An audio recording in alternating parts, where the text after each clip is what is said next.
Welcome to We Build Great Apartment Communities, the only show dedicated to the process and strategies for transforming apartment buildings to thriving communities. I am your host, John Brackett, and welcome to the show. All right, another great show here. I have a special guest.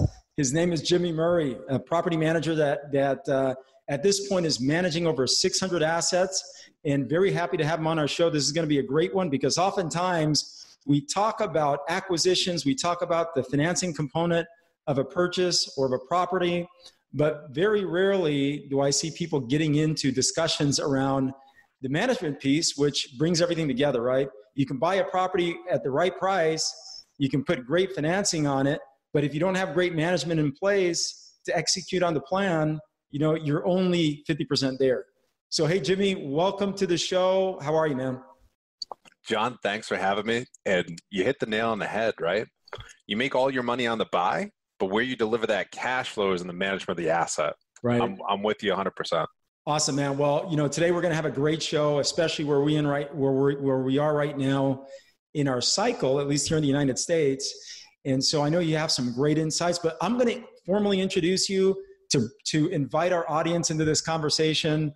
And to give them your background and get them to get a feel for who you are. So I'm going to give you a really quick intro, Jimmy. So Jimmy Murray is our guest here on the show, and he's a millennial house hacker, and I really love how he says that because he's implying some really cool things there, especially around technology.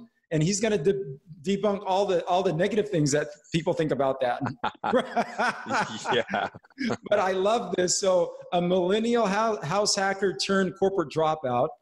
Jimmy is the co-owner of Lyon Property Management, a property management company that manages 600 units in Rhode Island and southeastern Massachusetts. Jimmy, honored to have you, man, and really look forward to some great insights here from you. So I'm going to start off with the very first question, right? Which is, how in the world did you transition into property management? And talk a little bit about just your transition and why management versus Absolutely. Some of the other components that, some of the other businesses inside of real estate that you could have moved towards. Yeah. So high level, just to answer that directly before I dive a little bit deeper, is that I figured out that I was really good at talking to tired landlords. So I bought my first multifamily property at 23 years old. I got that up and running. It was a BRRRR strategy. I had no idea what the BRRRR method was, but it was a BRRRR. Paid off handsomely. But 6 months in, I was bored. I said, hey, what do I do next? So I started wholesaling, and I mailed 3 lists. One was a high equity list for local landlords. Another one was a probate list, and another one was an inherited house list. The inherited house list was crazy. I've never gotten so many death threats from mailing in my life. It was something else. And I was way more on the introverted spectrum. In real estate, I've kind of broken out of my shell a little bit to become more successful. But during that whole process, I mailed that high equity list, and I was really able to find that common ground with tired landlords who had distressed buildings. And I didn't make a ton of money wholesaling, but then I dove deeper to really think about what I was excited to do on a day-to-day basis, and it wasn't working that corporate job. So I got really excited stabilizing a distressed asset that I bought. The first multifamily I bought was purchased via a short sale, which we all know is a very long, tedious process, and I was not ready for that up front. And then I started looking into the dynamic of property management, pricing, how to build out a company, and just how I'm hardwired, very focused on systems. So Sure. I always talk about the Myers-Briggs profile, right? So my Myers-Briggs profile is an INTJ, and that is the architect mindset. So I figure out that I'm good at talking to tired landlords. I don't really like my day job, but I have that architect mindset, and I was able to turn around my first distressed asset that I bought. All of these things start to come together. I catch a bad review at corporate, and I reach out to my now partner and I say, hey, listen, we're going to launch a property management company. He said, let's grab a beer first, right? So he was at hey, man, I love that. Hey, we're going to launch a company. Let's go grab a beer and actually talk about this. Yeah. That is the pre-business plan, right? Yeah. So over beer. Literally. So people talk about how they jot down business on napkins. We were jotting down the business on napkins of like how we're going to start it. Awesome. So he had previous experience in property management. He wasn't happy with where it was at. So that's where we came together and we were able to launch Lyon. So it's been a fun road from there. Millions of stories in between, a lot of craziness going on in property management currently. But what I realized as I was kind of scoping it out was an investor in a local market is going to make net income in the long run between $150 to $200 per door net on a monthly basis, right?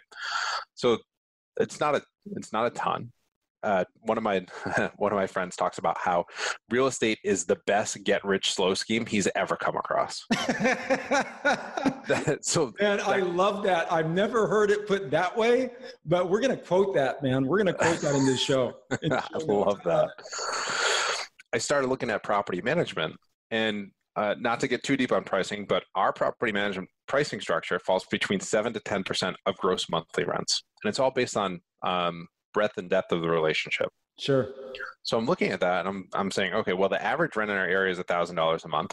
I can make $100 on just the management piece. And obviously there's other ways that property managers generate income.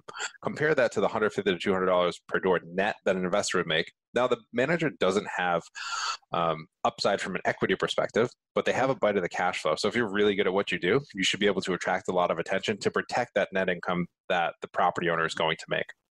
The other big thing is I realized that working with these investors gave me access to more capital.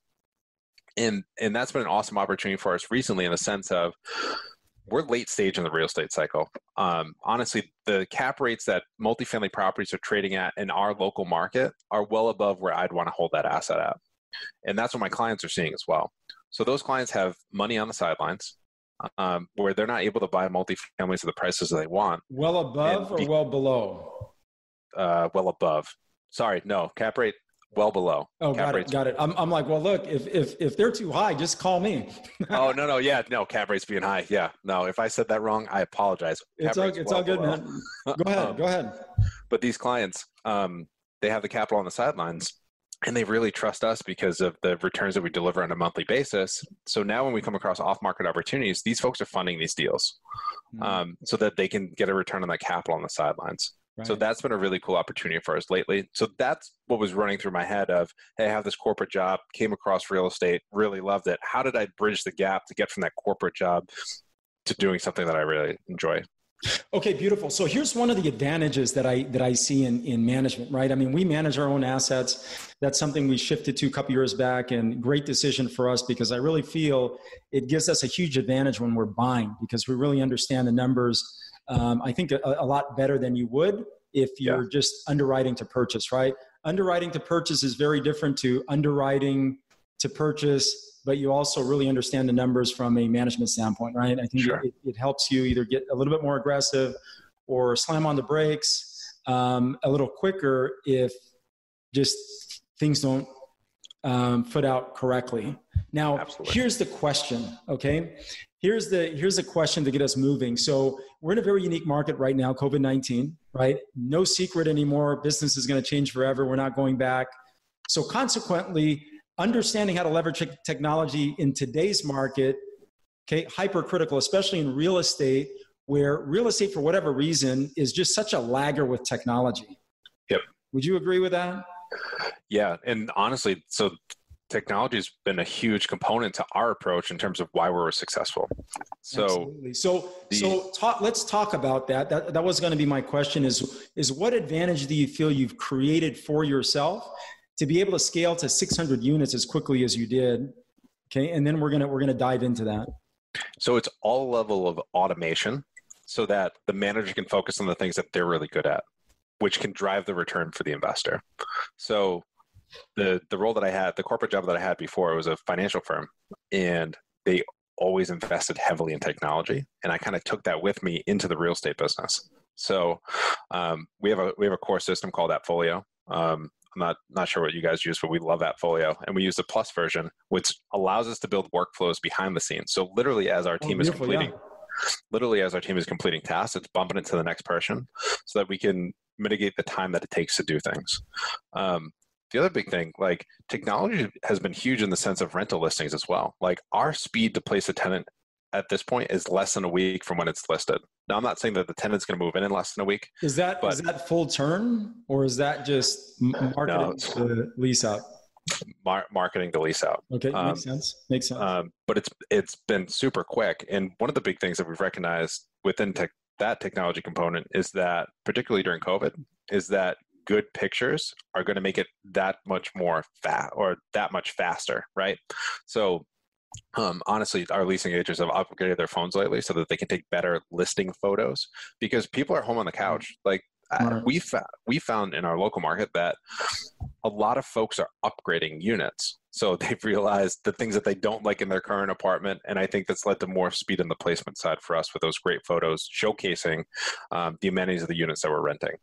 But technology is huge in that sense too, because we have leasing software that we use. So there are a few different platforms out there.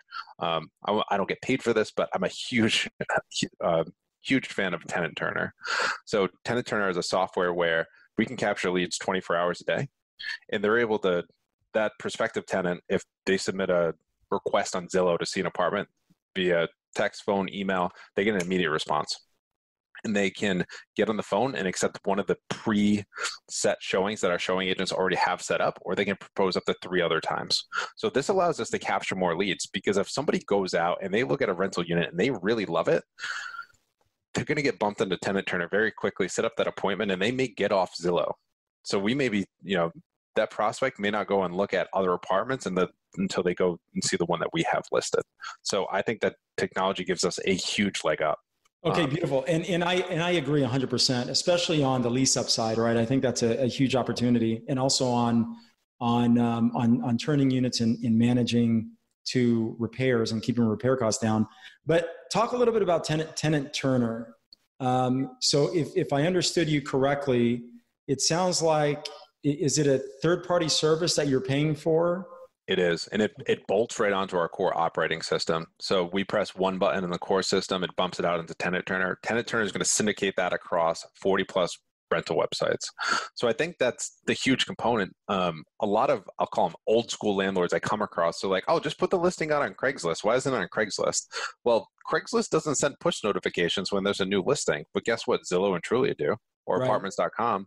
So I found that the more savvy tenants are going to go out to their favorite listing service, whether Trulia, Zillow, or apartments.com, or numerous others, and they're going to set up a profile. So when I push out that new listing in Providence, Rhode Island, they're going to get that alert to prompt them to go out and set up that showing. Interesting. So I think that's where technology has really expedited the lease up process. Then, and it's a lot different than like the days of Craigslist where you're going to pick up 100 phone calls. Right. And then maybe you have 8 tenants show up after those 100 phone calls when you set up the showings. Just the hit rate was very low in terms of the amount of work that you had to put in to get folks out to the appointment. Now, and so with this product, is the dialogue created through text? Is it phone? Do you have a person on the phone on the other end? Is it a text message, or is it an automated system where they're giving them a schedule and, the tenant is responsible, or the prospect rather is responsible for scheduling themselves in? What is the mechanism there? Yeah. So it's a mix of everything you talked about. Oh, wow. So, okay. So it is a good. So they can send a text message, and it's going to send them a link to go out to, it's embedded within our website, but it will give them the option to choose a showing that's already set up, or propose 3 other dates and times for a showing that fits their schedule. And then our showing agents will go out there real time and either accept or propose a new time to meet the tenant out there. They can also send an email. It'll bump them to that same website, or they can place a phone call. And within that phone call, it's going to route them into an automated system. They type in the number, so like 123 Main Street, punch in 123, and then the automated system will prompt you to propose a date and a time that you can meet out at the property. Beautiful. So depending on what that prospect likes, they can either go through text, email, or phone. Now, here's the kicker that I really love about Tenant Turner. They have built-in follow-up to get more prospects out to the showings. On the front and back, more prospects out to the showings and the more applications. So on the front end, Tenant Turner should really be paying me for this. I'm just kidding. Hey, you know what you should do? You know what you should do? When you get the show notes, literally send them the show notes along with a with the video, with the audio MP3. Yep. Right. And be like, hey guys, you like, I gotta, but great product. Yeah. Great product. So 24/8 and 2 hours before the showing, the tenant is going to receive a text message saying, are you sure you're still going? So the key one is that 2 hours before. So if automatic follow-up built into the product. Beautiful. Huge. Text, email, I'm sure. People forget about appointments. So the big thing is if someone gets that text 2 hours before and doesn't respond an hour before, that showing is then canceled, to make sure that they're going to show up. Now, the other big component is that within an hour after every showing, they're going to receive a link via email to our application. And then every 48 to 72 hours thereafter, they're going to receive another link until they opt out. But what that does is it puts them in our marketing engine. So what I tell prospective clients when we look to onboard them is that this sounds a little bit counterintuitive, but the more units that we have in a particular neighborhood, the faster we will fill them. Because if we get 500 leads on a 2-bedroom in the Quality Hill neighborhood of Pawtucket, and then we get a very similar 2-bedroom a week later, we're going to be able to recycle those leads, or at least hit that lead list again, because we already know the folks that are looking. Right. So when we fill that first 2-bedroom, we're going to pull that off, and then it sends an automatic email, and we can either direct them to one specific listing or the remainder of the listings that we have available in our portfolio. So you really have the opportunity with this product to influence demand, right? Yeah. I mean, I was going to say you're creating a market. Technically, you're not, because the customers are already there and you already have the product. But what you are able to do is influence demand based on your supply. Yeah. Beautiful, man. Absolutely. Genius. Yeah. Very, very smart. So you are a millennial hacker. Yes. So I know millennials get a bad rap, but I think that there's a divide. There's the divide that catch that bad rap, and then there's the other side of things where we hustle really hard and just continue to wake up every day and work hard to build our legacy. So you got to respect the hustle. You got to respect the hustle, Jimmy, and I love it, bud. Okay, so let me. I'm going to invite our audience into this conversation and bring them in, right? Because we have a pretty expansive audience. Okay, some of them are probably I want to say 20% are looking to get into this business, trying to understand it, right? You have a portion, probably a third, somewhere in there, who are actually operators themselves. And then you have the balance of that who are limited partners, always finding ways or looking for ways to improve how they're looking at opportunities, right? To try to gain new perspective, but also looking for individuals like yourself to be able to partner with when they take down an asset, right? So we have a very unique audience. Now, with that said, I'm gonna bring them into this conversation in a very unique way, because not everybody is an operator like you and I, right? Especially from a property management standpoint. Okay, so I'm going to walk them through, I'm going to paint a picture for them and then have you clarify a couple things, okay, with your great insights, all right? So inside of this cycle called property management, okay, the initial step would be tenant screening, right? Then lease up, to your point, marketing, and then lease up. So lease up, there's of course maintaining the asset, right? So repairs and capital expenditures or improvements, okay? So maintenance and repairs, okay, we're gonna group them into one. And then I think a component that most people don't talk about is the customer service aspect, which we call actually running a business. Yeah. Okay, so you've already addressed the first two components. We're not gonna get into the screening, right. But you've already addressed the first two components. But an area that I think is underappreciated in this business, but always talked about, is how to better manage the condition of the asset, right? Inside of our communities with our teams, one of the things that I convey very consistently, and of course my operation manager does a much better job of that than me, so I'm going to give her massive credit because she's just amazing at that, right?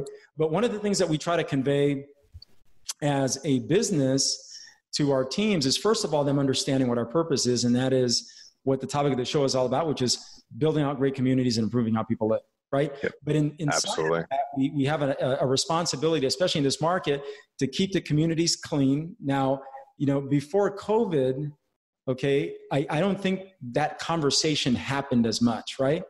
Right.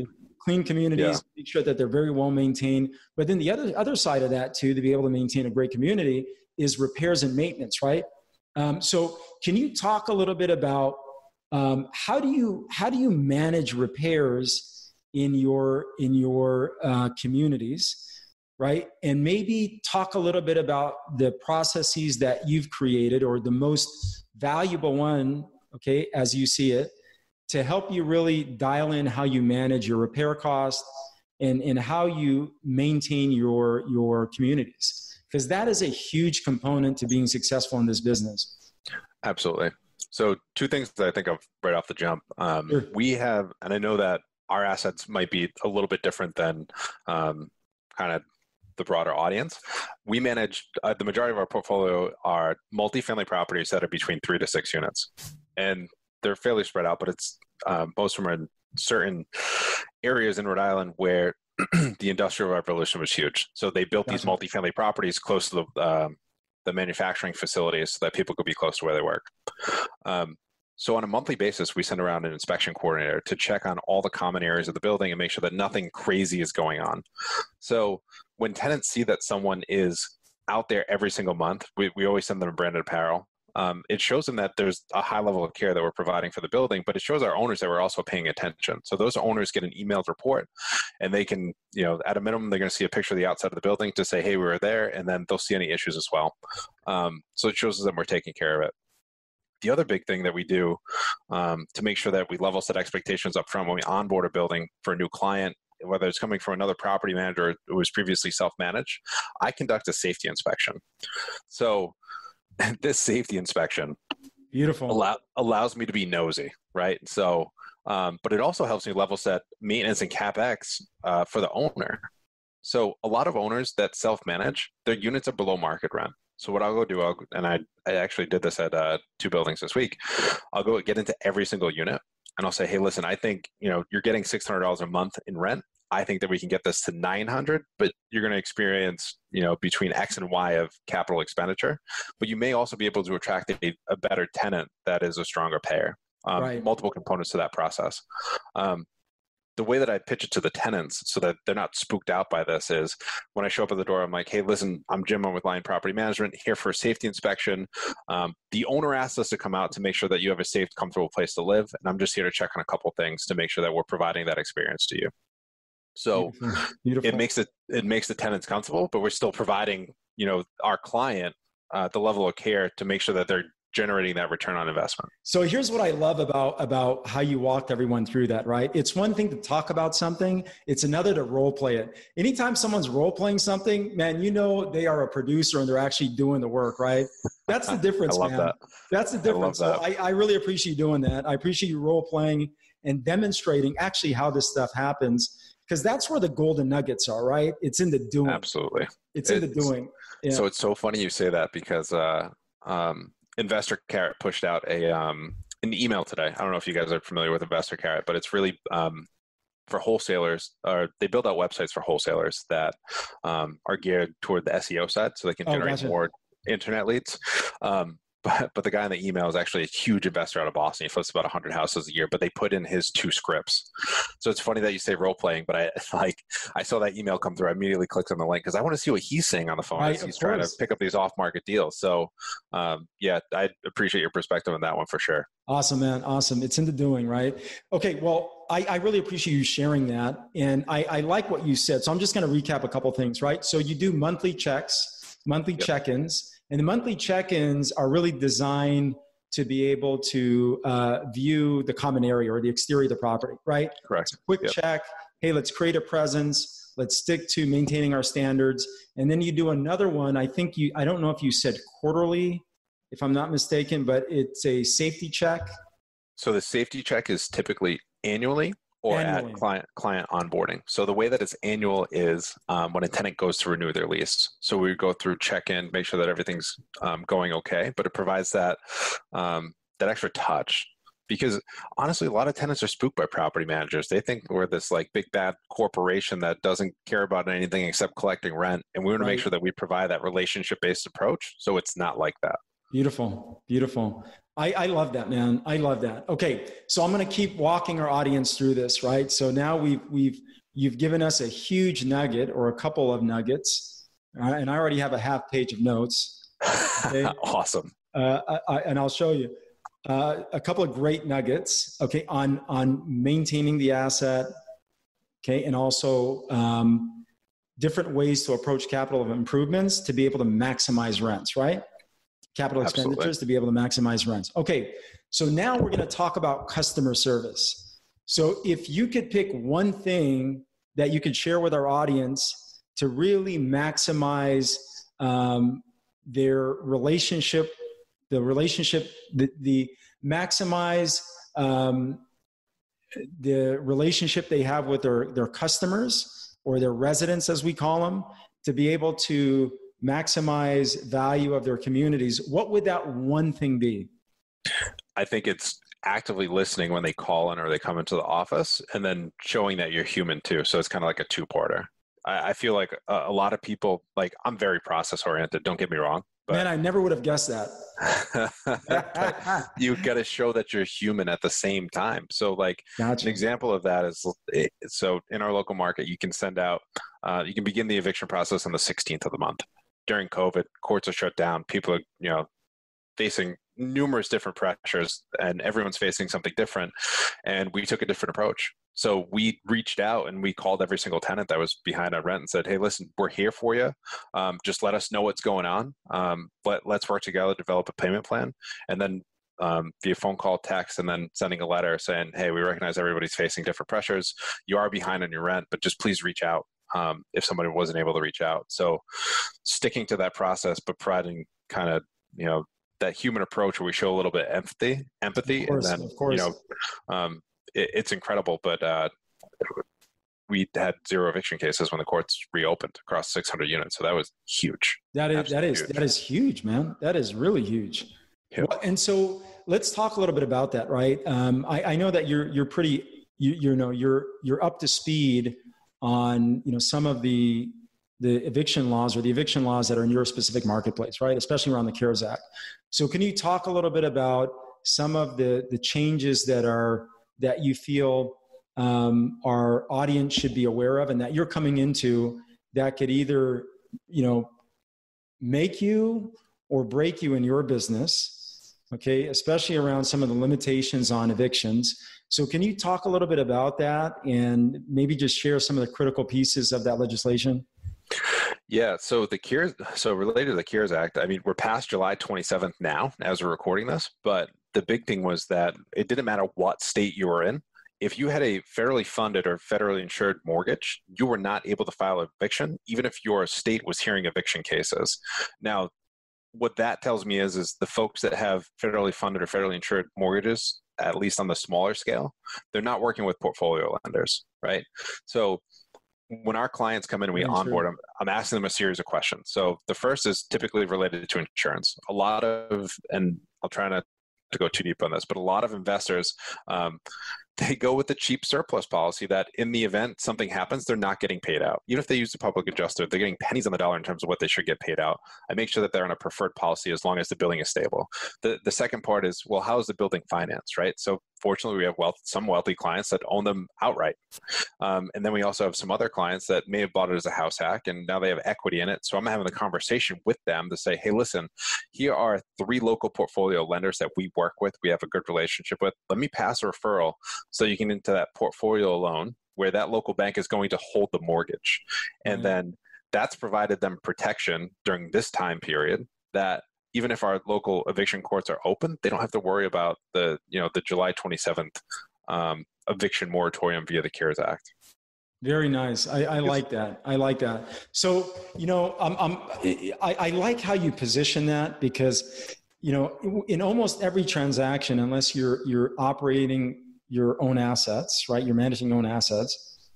Typically what you're going to do when you're in escrow, once you open escrow, is you're going to start engaging a management company, right? You're going to start reaching out and finding a company that you feel is a good fit for that asset class and that location, et cetera, right? And based on what the business plan is or the scope of work is to bring that asset up. So, I like the way you position that because it's a great value add, right? Not only are you going to be advising them on how realistic their rents are and their budget, right?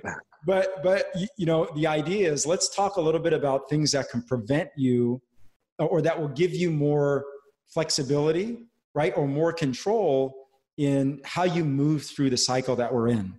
Absolutely. Yeah, that's really smart, man. And I think that's a professional, right? That's a professional business person. When I appreciate that. Think about it. I mean, that's just coming from my experiences. Instead of just having a conversation with someone about what you do, you're finding ways to add true value, right? You have to, and right? That's the next level stuff, man. That's what makes you wealthy. So the big thing that I think about here is that real estate investing is a team sport. So you want to bring on team members that can provide value. And that's the biggest thing. I can't tell you how many phone calls I've been on where, the first part of the conversation with a prospective client is, what are your fees? And, oh, your management fee is just to collect rents. And I'm like, no, it's so much more than that. There are intangibles that we are going to approach throughout the process where we're going to be able to provide value, like on the insurance side or on the banking side, or a number of other of these crazy tenant scenarios that we come across, where that is where we're really going to earn our management fee that we generate on a monthly basis. Man, I love how you said that. So let's do a little bit of role play, okay? Because I think this is where not only people really learn, because it's actually happening, but more importantly, it gives them a sense for who you really are as a company, what value you're actually providing to be able to justify your fee, right? Definitely. Price in the absence of value is always expensive. Always. Yes. Right? It's always expensive. But when you can explain the value and correlate your price to the value, usually becomes a non-issue. So absolutely. In your case, if I was someone coming into your market, I was referred to you, they say, hey, call this guy. Jeremy runs an amazing company. Be perfect for the market that you're in and the asset class that you've bought into. What would your core value proposition be, right? Why are you guys different? What would that look like? Yeah. So number one, I talk about how we have a relationship-based approach. If you're coming in with 3 doors, when we build out our strategy, we're going to talk to you about how do you get more doors if that's what you're interested in, right? So how do we get this asset stabilized, generating the proper return and get you more doors? The second part is everyone's always interested in the pricing. So the way that I structure is I tell them that there are 3 ways that we can earn a fee as your property manager. There's 3 pillars. And I talk about management, tenant placement, and maintenance. And that's how I break it down. So they have those 3 sections so they can really understand the value that we provide throughout the different components of our all-inclusive arrangement. But the key word is, this is how we earn a fee as your property manager versus this is the fee that I'm going to charge you. And when I flip the script on how I approach that sales process is when our growth really skyrocketed. Beautiful. So you really dialed in your proposal, right? Your value proposition, but more importantly, you dialed in what services you really needed to hone in on to be able to offer a huge amount of value. Right? Absolutely. Where to be competitive. Okay.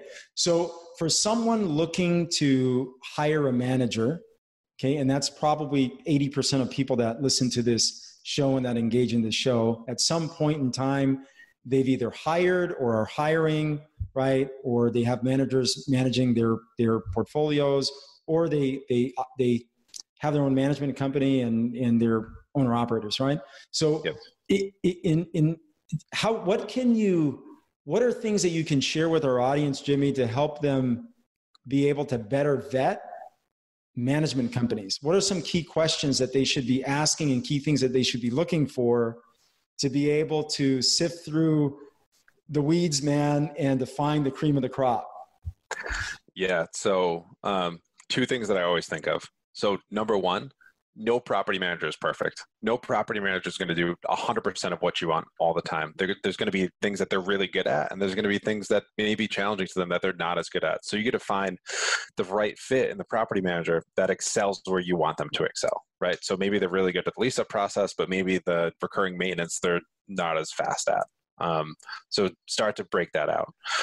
The other big thing, and this goes back to my point of real estate investing as a team sport, you need to find a property manager that shares a similar mindset to you in terms of how you manage an asset. Because if you guys don't share a similar investment philosophy, it's not going to work out. You're constantly going to be butting heads. You've got to work arm in arm together in order to drive that return on investment.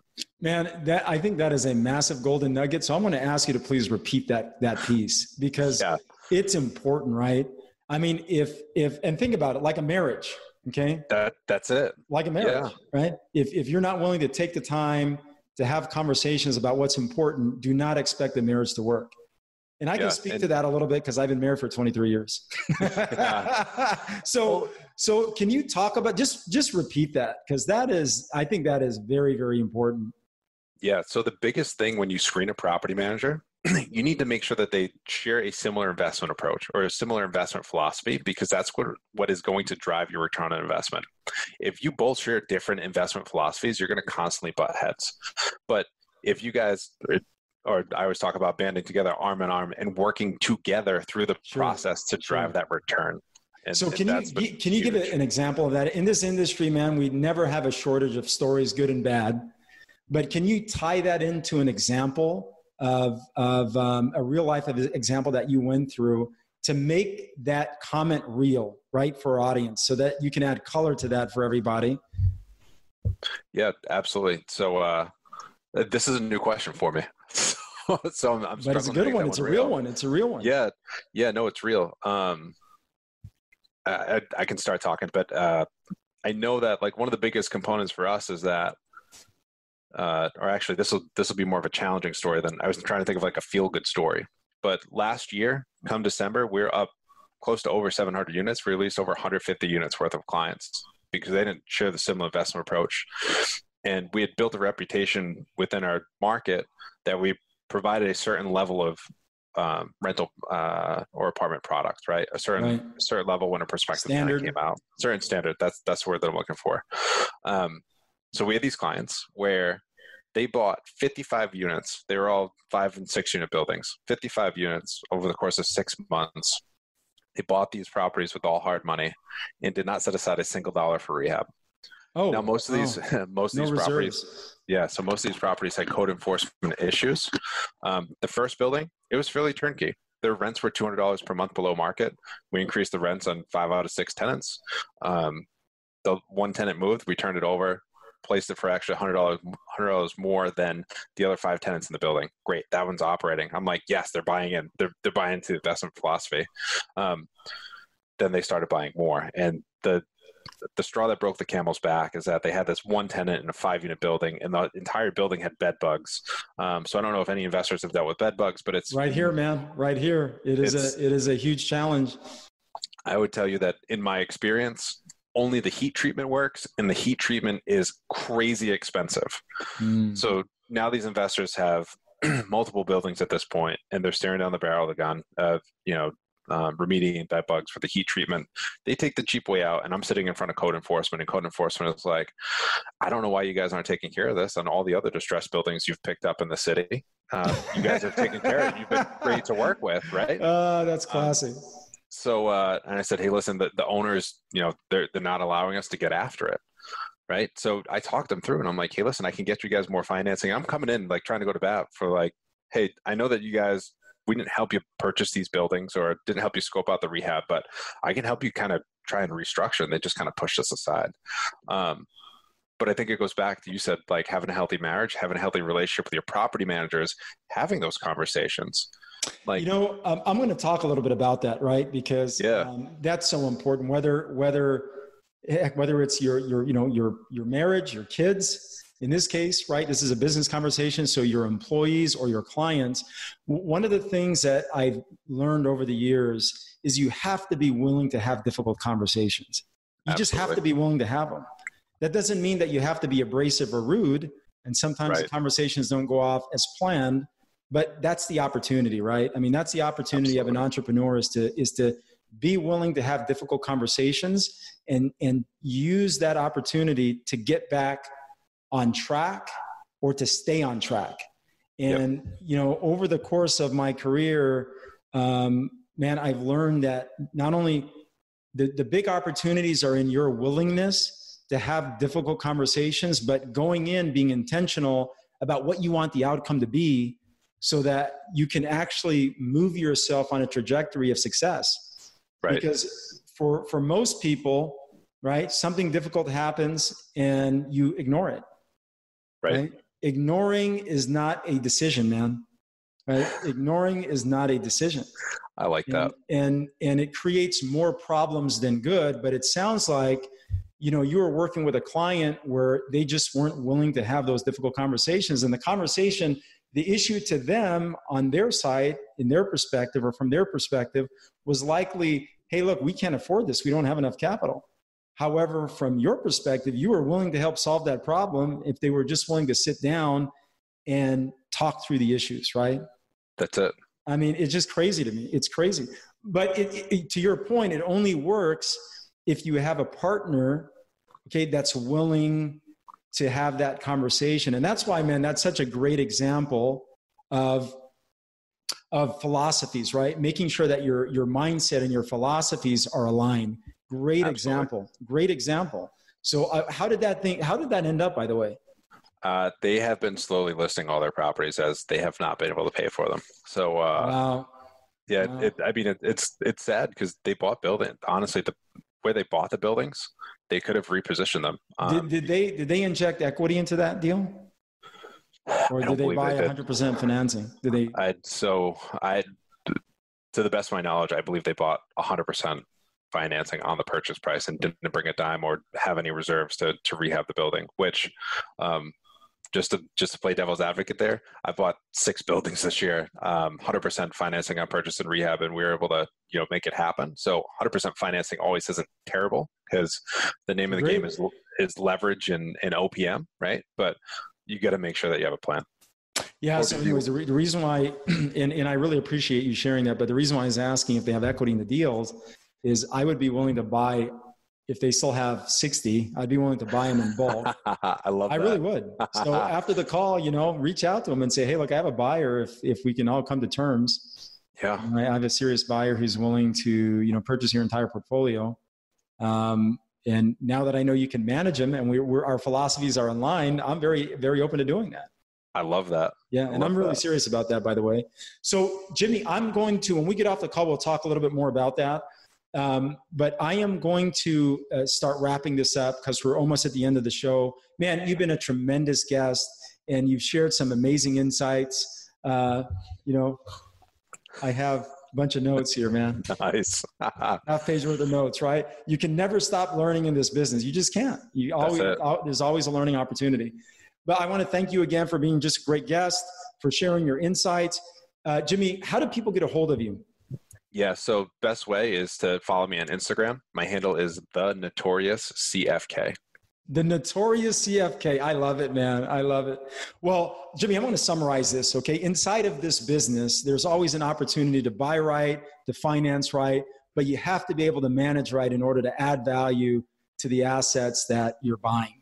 And management is a huge component that's often overlooked. You've been gracious enough to walk us through the cycle of management at a high level, right? Which is tenant screening, lease up, okay, maintenance and capital expenditures or improvements. And then lastly, we talked about the importance of customer service, okay, and aligning your philosophies with the people that you choose to do business with. And you gave a great story of why that is important. Absolutely. Okay, beautiful. So please share one more time how our audience can get a hold of you. And man, really appreciate you having me on the show. You've been a tremendous guest. Appreciate that. So the best way is to follow me on Instagram. The handle is The Notorious CFK, or in our local market, or if you're interested in learning more about property management, the name of my company is Lyon Property Management, and the website is Lyon, Lyon, propertygroup.com. Awesome. So guys, my name is John Brackett. I am the host of We Build Great Apartment Communities. Everything that Jimmy just provided to you can be seen in the show notes. You'll see them there in the notes. We appreciate you joining the show. Share this up with a friend, like us, comment, and everybody be safe, and I will talk to you soon.